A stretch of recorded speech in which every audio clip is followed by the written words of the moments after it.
Hello, আসসালামু আলাইকুম ভাই বোনেরা, কেমন আছেন? আশা করি ভালো আছেন। আজকে আমি লাবড়া রান্না করব। লাবড়ার জন্য নিয়েছি সবজি: ঢেঁড়স, বেগুন, মিষ্টি কুমড়া, চিচিঙ্গা, আলু, গাজর আর সাথে মুসুরির ডাল। প্লিজ আমার রান্নাটা দেখতে থাকুন। প্রথমে আমি কড়াইতে তেল ঢেলে দিলাম।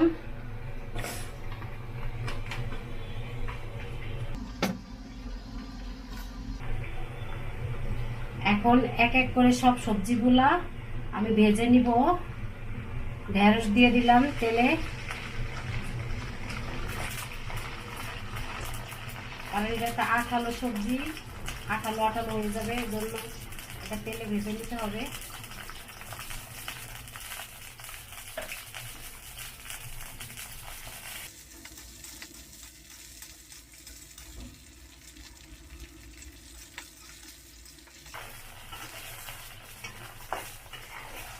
এই লাবড়াটা খুবই ভালো লাগে, সকালে রুটি দিয়ে খাওয়া যায়, ভাত দিয়েও খাওয়া যায়, রুটি পরোটা সব কিছু দিয়ে খাওয়া যায়।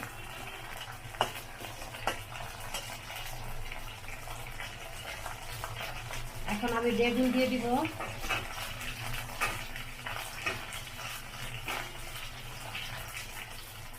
আলু,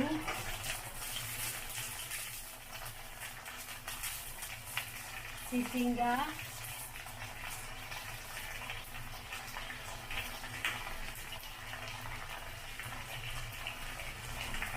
গাজর,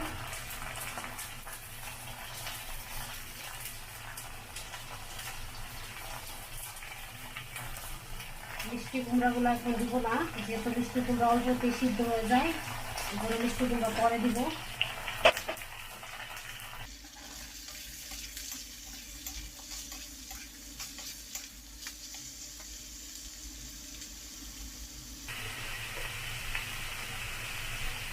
লবণ দিয়ে দিলাম,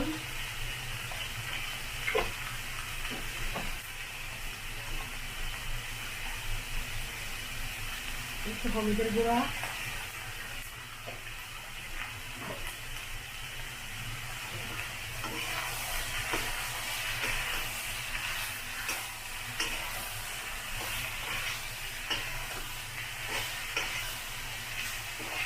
এভাবে সবজিগুলো হালকা আছে একটু ভেজে নিব।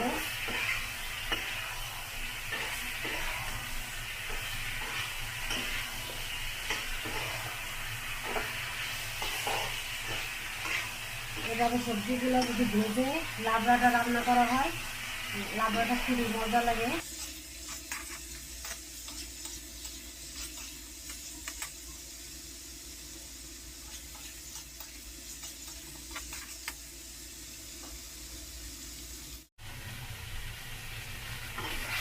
সবজিগুলো ভেজে নিয়েছি, এখন আমি নামিয়ে নিব।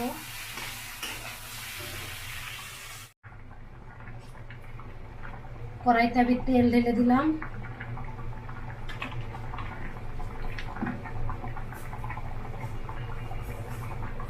এখন সামান্য কিছু পাঁচফোড়ন দিয়ে দিব তেলে,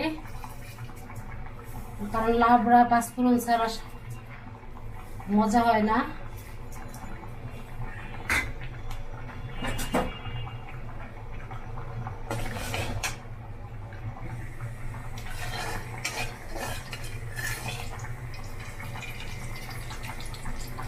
দুই তিনটা তেজপাতা, একটা শুকনা মরিচ, রসুন কুচি, পেঁয়াজ কুচি, 4-5টা কাঁচা মরিচ।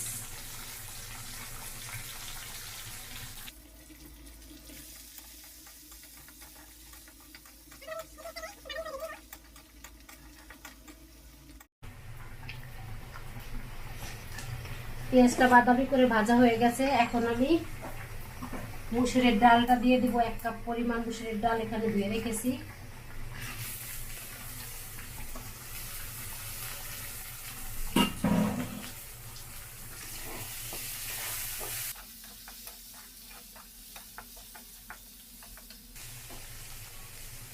স্বাদ মতন লবণ,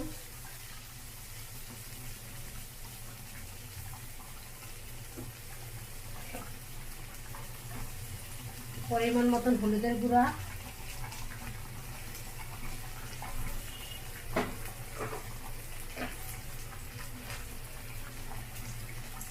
একটু পানি।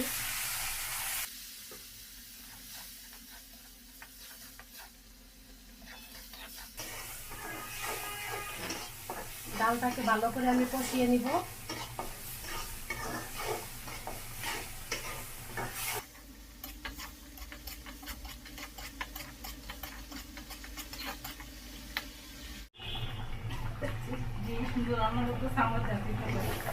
ডালটা ভালো করে কষিয়ে নিয়েছি। এখন আমি ভেজে রাখা সবজিগুলো আর মিষ্টি কুমড়া এগুলো সবগুলো দিয়ে দিব।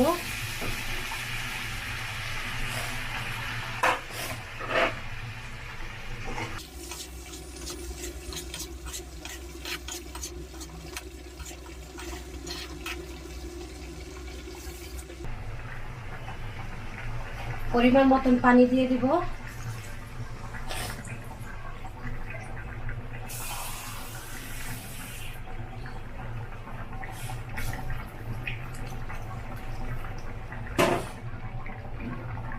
কারণ ডালটা সিদ্ধ হবে, সবজিগুলো সিদ্ধ হবে, তো পানির পরিমাণটা বেশি দেওয়া লাগবে।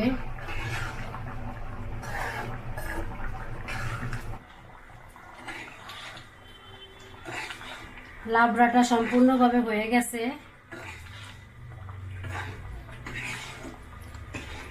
আমার রান্নাটা যদি ভালো লেগে থাকে তাহলে আমার চ্যানেলটা সাবস্ক্রাইব করবেন, আমার সাথে থাকবেন। আসসালামু আলাইকুম।